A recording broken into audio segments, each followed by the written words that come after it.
Hello दोस्तों, नमस्कार। विजय online academy पर आपका स्वागत है। तो जैसा कि आप देख पा रहे हैं कि कर्मचारी चयन मंडल के द्वारा शिक्षक पात्रता परीक्षा, प्राथमिक शिक्षक पात्रता परीक्षा का नोटिफिकेशन जारी कर दिया गया है, जिसका आपको स्क्रीन पर दिखाई दे रहा होगा कि ये परीक्षा कब होगी। यानी कि 10 नवंबर से परीक्षा प्रारंभ होने वाली है। जिसके फॉर्म कब भराएंगे, इसमें कैसे आपको क्या क्या सिलेबस आएगा और क्या क्या चीज़ें इसमें होने वाली हैं, ये सब आपको हम इस वीडियो में बताने वाले हैं। तो ध्यान से आप इस वीडियो को देखिएगा। इसके बारे में हम पूरी जानकारी आज आपको देंगे कि जो पात्रता शिक्षक परीक्षा है, इस किस तरह से आपको इसके लिए तैयारी करना है और क्या क्या इस परीक्षा में पूछा जाएगा, इसके बारे में ये पूरा वीडियो होने वाला है। तो ये वाली जो परीक्षा है, ये परीक्षा आपकी जनजाति कार्य विभाग और DPI यानी स्कूल शिक्षा विभाग दोनों के लिए संयुक्त रूप से आयोजित होने वाली है। तो अब हम देखते हैं कि इसके ये प्राथमिक शिक्षक पात्रता परीक्षा संबंधी नियम। तो इसमें जो पद आपका होगा वो प्राथमिक शिक्षक का होगा। प्राथमिक शिक्षक का जो पद होता है वो तृतीय श्रेणी में आता है और अराजपत्रित होता है।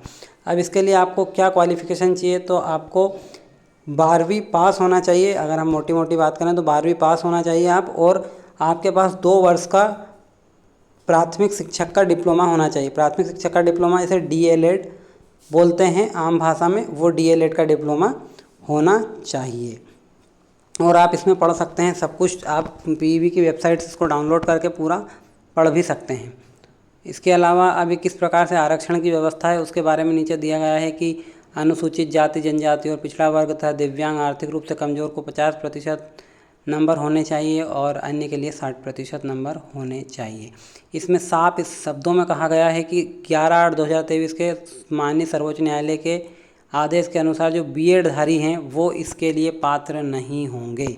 यानी BEd वाले अब इसमें फॉर्म नहीं भरेंगे, तो DEd वालों को ही इसमें फॉर्म भरने की पात्रता होगी। ये इस नोटिफिकेशन में बिल्कुल साफ कर दिया गया है। इसके बाद में पात्रता परीक्षा के बाद में एक चयन परीक्षा अलग से होगी, उसके लिए अलग से विज्ञापन जारी किया जाएगा, ऐसा भी इसमें कहा गया है। तो ये परीक्षा केवल पात्रता है। इसमें जो लोग क्वालिफाई कर जाएंगे वही अगली परीक्षा में बैठने के लिए पात्र होंगे। तो ये एक और सीढ़ी बीच में लगा दी गई है।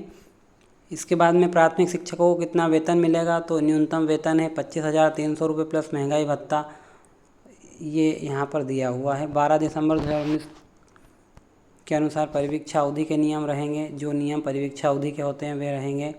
इसके बाद में ये किस प्रकार से आपको फॉर्म भरना है उसकी जानकारी है ये, तो इस जानकारी को भी आप पढ़ लेना कि किस तरह से आपको फॉर्म भरना है, क्या क्या आपके पास होने चाहिए, जीवित रोजगार पंजीयन होना चाहिए और क्या क्या चीज़ें होनी चाहिए, वो आप सब इसमें पढ़ सकते हैं। अब हम नीचे चल रहे हैं, नीचे आते हैं, देखते हैं क्या है नीचे। ये नॉर्मलाइजेशन की प्रक्रिया किस प्रकार होती है उसके बारे में बताया गया है।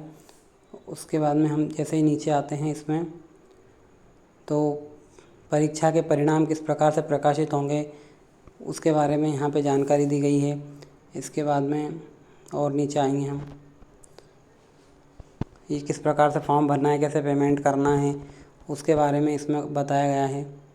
हाँ, अब ये फॉर्म भरने की समय अवधि 1/10/2024 से इसके फॉर्म स्टार्ट होंगे, जो 15 तारीख तक भरे जाएंगे। उसके बाद में कहाँ किस किस शहरों में परीक्षा होगी उसके बारे में दिया गया है। फिर नीचे आते हैं, हाँ ये मेन हमारे लिए है कि परीक्षा का पाठ्यक्रम क्या होगा।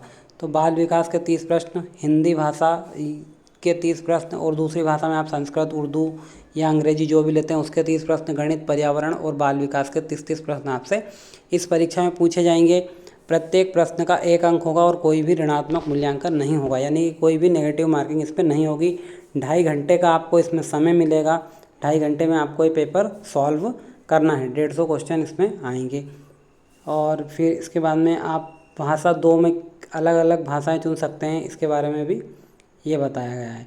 इसके बाद में अब विस्तृत पाठ्यक्रम है इसका, तो बाल विकास है। बाल विकास में कौन कौन से टॉपिक से प्रश्न पूछे जाएंगे उसके बारे में भी इन्होंने इसमें स्पष्ट बता दिया है कि बाल विकास की अवधारणा और इसका अधिगम से संबंध क्या है, बाल विकास के सिद्धांत, ये सब कुछ इसमें पूरा डिटेल में है। कल हम आपको एक वीडियो बना के देंगे जिसमें हम आपको पूरा सिलेबस डिस्कशन करेंगे कि किस प्रकार से सिलेबस में क्या क्या आपको कहाँ कहाँ से पढ़ना है और किस तरह से तैयारी करना है। ये पूरा सिलेबस हम कल के वीडियो में आपके साथ डिस्कस करने वाले हैं, तो आप कल भी हमारा वीडियो देखेगा। आज के इस वीडियो में हमने आपको केवल मोटे मोटे तौर पर बता दिया है कि क्या क्या इसमें आने वाला है। इसके बाद भी हम और सिलेबस एक बार देख लेते हैं। बाल विकास और अधिगम आकलन में क्या अंतर होता है, साला आधारित आकलन क्या होता है, सतत समग्र मूल्यांकन क्या होता है, जेंडर के बारे में प्रश्न पूछे जाएंगे। उसके बाद में जो विशेष आवश्यकता वाले बच्चे होते हैं उनके बारे में प्रश्न पूछे जाएंगे। और अधिगम, इसके बाद में एक पेडोलॉजी होती है, पेडोलॉजी से भी 10 प्रश्न पूछे जाएंगे। पेडोलॉजी में तार्किक प्रश्न होते हैं कि ये कंडीशन है आपके सामने, तो आप इसमें किस प्रकार से डिसीजन लेंगे। इस प्रकार के प्रश्न पेडोलॉजी में पूछे जाते हैं। इसके बाद में हिंदी भाषा में मैंने ये परीक्षा दी है और इस परीक्षा को पास भी किया है, तो बता सकता हूँ कि हिंदी भाषा में आपको एक पद्यांश आएगा, एक गद्यांश आएगा, उसी के अंदर से उत्तर छांटने रहेंगे। इसके अलावा उसमें कुछ थोड़ी बहुत ग्रामर आती है। उसके बाद में पेडोलॉजी जो आती है वो बहुत आसान आती है, उसको हम बहुत आसानी से सॉल्व कर सकते हैं। अगर हम पेडोलॉजी की बात करें तो पेडोलॉजी में बिल्कुल आसान प्रश्न आते हैं कि कोई बच्चा अगर स्कूल नहीं आ रहा तो उसके लिए आप क्या प्रयास करेंगे। 4 ऑप्शन रहेंगे तो उसमें हम बहुत आसानी से बता सकते हैं कि क्या करना होगा। हालांकि हमको कभी कभी ऐसा लगेगा कि चारों ऑप्शन सही है, लेकिन हमें ज़्यादा सही उसमें से चुनना रहेगा। इसके बाद में भाषाई विकास पर निर्धारित शिक्षण शास्त्र, वही जैसे को बच्चे किस प्रकार से भाषा को सीखते हैं, क्या क्या तरीके होते हैं, उसके बारे में है। गणित में बहुत आसान गणित आता है, बहुत सिंपल आता है। आप 30 प्रश्न में से आराम से 25, 26, 27 सवाल तक भी सही कर सकते हैं, इतना आसान गणित इसमें पूछा जाता है। उसके बाद में जो पर्यावरण आता है, सबसे मेन समस्या पिछली बार जो परीक्षा में आई थी वो इसी टॉपिक में आई थी, क्योंकि पर्यावरण में कहीं से भी कुछ भी प्रश्न पूछे जा रहे थे। यही टॉपिक पिछली बार भी परीक्षा में थे, लेकिन फिर भी बहुत से लोगों के जो मेजर गलतियाँ हुई वो इसी में हुई, क्योंकि इसमें आपके जीके यानी कि जनरल स्टडी जीएस से संबंधित सवाल भी बहुत सारे पूछ लिए जाते हैं।